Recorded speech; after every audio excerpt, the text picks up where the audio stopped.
शहर हैदराबाद में कत्ल जैसे वहशियाना वाक़यात का सिलसिला शिद्दत के साथ अभी भी चल रहा है, मगर इस बार के कत्ल का ये अफसोसनाक वाक़या पिछले वारदातों से बिल्कुलिया तौर पर अलग है, क्योंकि इस बार के अफसोसनाक वाक़े में एक संगदिल खातून ने अपने ही लख्ते जिगर को हलाक करके ममता जैसी अजीम हस्ती के नाम को मिट्टी में मिला दिया। जी हाँ, कत्ल का ये वहशियाना वाक़या 15 दिसंबर पीर की दोपहर को मलकाजगिरी पुलिस स्टेशन लिमिट्स के एरिया वसंतापुरी कॉलोनी में पेश आया, जहाँ आर मोनालिका नाम वाली एक खातून ने इंसानियत की सारी हदों को पार करके अपनी ही मासूम बेटी आर शरोन मैरी को अपने घर की तीसरी मंजिल पर से फेंक कर कत्ल कर दिया। मकतूला लड़की शरोन मैरी की उम्र 7 साल होती है और वो एक प्राइवेट स्कूल में 3rd क्लास पढ़ रही थी, जिसकी मां 37 साल उम्र वाली are Monalika Pocharam IT corridor में मौजूदा किसी एक ऑर्गेनाइजेशन में जॉब किया करती है, जिसका शौहर आर डेविड भी प्राइवेट में जॉब किया करता है। इन्हें एक 10 साल लड़का और एक लड़की शरोन मैरी है।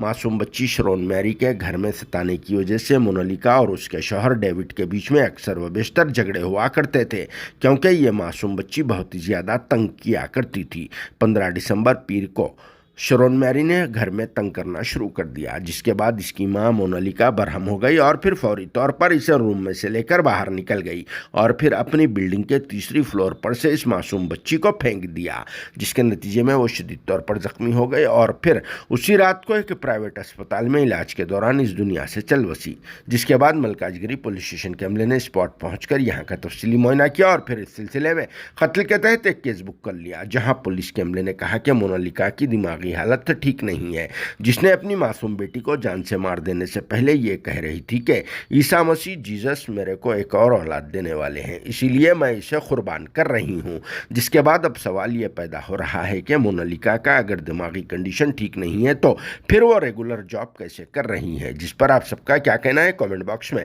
ज़रूर जवाब देना कि आखिर मर्डर्स की वारदातों में इजाफा होने की क्या वजह हो सकती है। Bureau report RS news Hyderabad.